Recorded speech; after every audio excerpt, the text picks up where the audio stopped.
I use Valerie's office all the time, Congressman's office all the time, and I always have. It's a shame that you have to do that. When they ask on your behalf, it's a congressional inquiry, and about 30, 45 days you have to get some kind of response back. And it is, it's very frustrating because for the VA, a day means nothing to them. Dave, can you use the mic? These people can't hear you back here.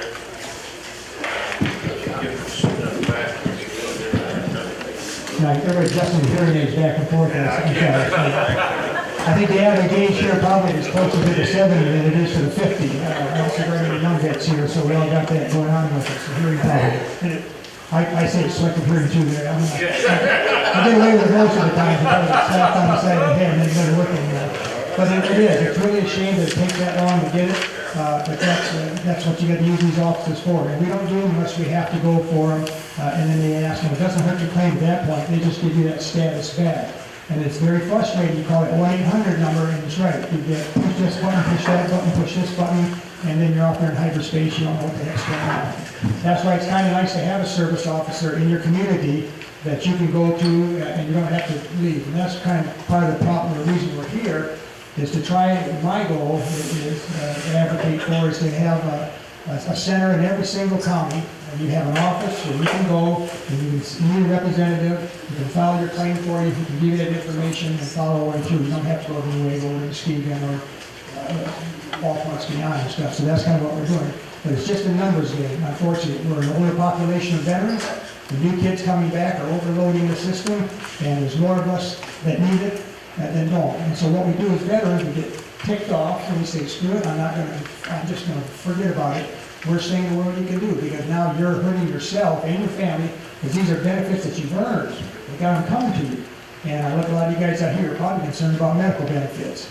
You may not have health insurance, or you have Medicare, but you don't have Medicaid. So and then your prescriptions are killing you. $300, $400, $500, $600 a month. If you get in the VA system, then your medications are $9 per prescription per month. But how do we get there from here? And that's all the part of the thing we're trying to do is hook up and make those services a little more user-friendly and a little more available to you. But use these folks here, they'll look into it for you and give an answer back for you. Not so much you want to hear all the time, but at least it's something being done. I have a question. I just wanted something clarified, David. You had mentioned that you have to sign a power of attorneys with the veteran service officers. Okay, if you switch veteran service officers, that messes up the process, correct? You have to sign another... Yeah, if your claim is in the process of being adjudicated, don't screw with it. Just leave it alone, and whatever it comes back with, if you want to appeal it, or you want to go for an increase, you want to challenge it. But when you change power of attorneys, and it's unfortunately in Detroit, they're all sitting in the office. The VFW American Legion DAV is on one side of the hall, and the VA is on the other side. And so there's a big stack here of photos over there that American Legion has, and you say, I'm going to change to the DAV. Well, the DAV gets power of attorney, so they walk over, grab your application, say, we're taking care of this now, and bring it over, start right back down, back up. So if we work with a VSO from, like the VFW, and all of a sudden they switch to American Legion VSO, we have to sign a new power of attorneys in the process all basically. Well, most of your VSOs are very good about doing information for you and passing on. They don't want to take your power of attorney because they know what it does to you. You know, I got guys down that come to Muskegon, go see the DAV guy happens to be there for the day, but the VFW has the guy will do the paperwork for him and send it in as a courtesy thing, and all of them pretty much will do that. Because they know they don't want to take your power of attorney. They don't work as your representative. No. They're not like a county veterans affairs. Whoever has your power of attorney, that's the person you should stick with. If you go to somebody else, usually they will just submit the paperwork for you on your behalf and send it in there for you. It goes to your organization in Detroit. Most of them go. Yeah, there's Polish. They all work together. They won't. Because that war about, it's a numbers game. American Legion has 1 million vets. The VFW has 3, on and on and on. They don't go out and steal power of attorneys. They don't want to do that. So it doesn't matter who you talk to, as long as your information gets down to who's got your thing. Okay. We've had several veterans that had VSOs that quit. And they had their information, and they had different things that was going on.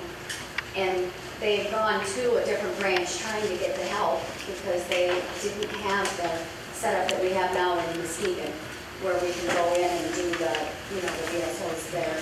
But what happens to the people that had the paperwork in there and they don't have any recognition that it's been there?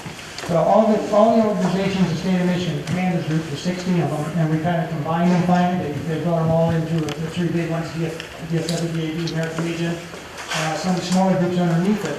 So your paperwork is down there, it doesn't matter, it's down there. So if a particular service officer leaves, you can still go to the state of Michigan, and in our my pamphlets here, we have we can attach you to the website that gives you all the numbers.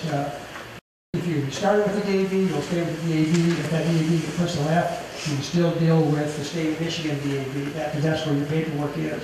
Or a VFW guy can get your information down there, or a county councilor can get your information. And once you've started, you can go to the same place it is. It's sitting in that office down there. They're all in the same building. So. Yes, I had my session before the judge down in Detroit. Court of Appeals? Almost 2 years ago. Still haven't heard anything. Is that normal? No. But you should have heard something. You may want to start, you can call our office for a congressional, you can call and see if they have anything in their system. Have you called to see I if... tried calling my two past night, and I can't get any response in here. And, So you haven't actually made contact with the VA since then? You haven't had any type of interaction to know? no, because like you say, you start Yeah. inquiring, and next thing you do, you wind up involved in the list. Okay, so what you'll want to do is contact our office, and we can contact the VA office and find out whether or not there's even a claim pending for you. They may have made a decision on it. It could have been mailed somewhere else. I don't know what's happened to it, but 2 years having had a decision on it and not hearing back is too long. Likely something has happened and you just haven't been notified. So we can make it. I don't know what the judge's name was. She was out of Washington. Yeah, we don't need that. We just need a little bit of personal information and we can find that out for you. There's a decision made and where your file is currently located. We can get that from you today. Yes, we can get that started Maryland's today. handling everything. Okay, Maryland's like, yeah, that's fine, but I'll still need to, if you have something that's, even if it's being handled by a veteran service officer, I still need to get the personal information and permission from you personally before I can contact the VA. I have one more question. When was the last time they evaluated the ceiling as far as monetary value that a couple can live on? I don't know the answer to that. You're looking at what's the cap on the yearly income for someone that's collecting pension or I said compensation? monthly income. Right now, I'm only allowed to live on $1,296 a month, my wife and I. Anything over that, they take off my pension check. Why? Something we can look into for you.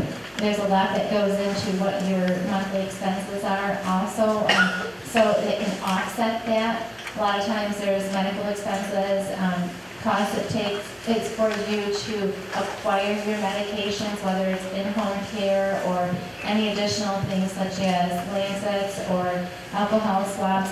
Everything needs to be counted as a dollar figure because that's used to offset what your income actually is.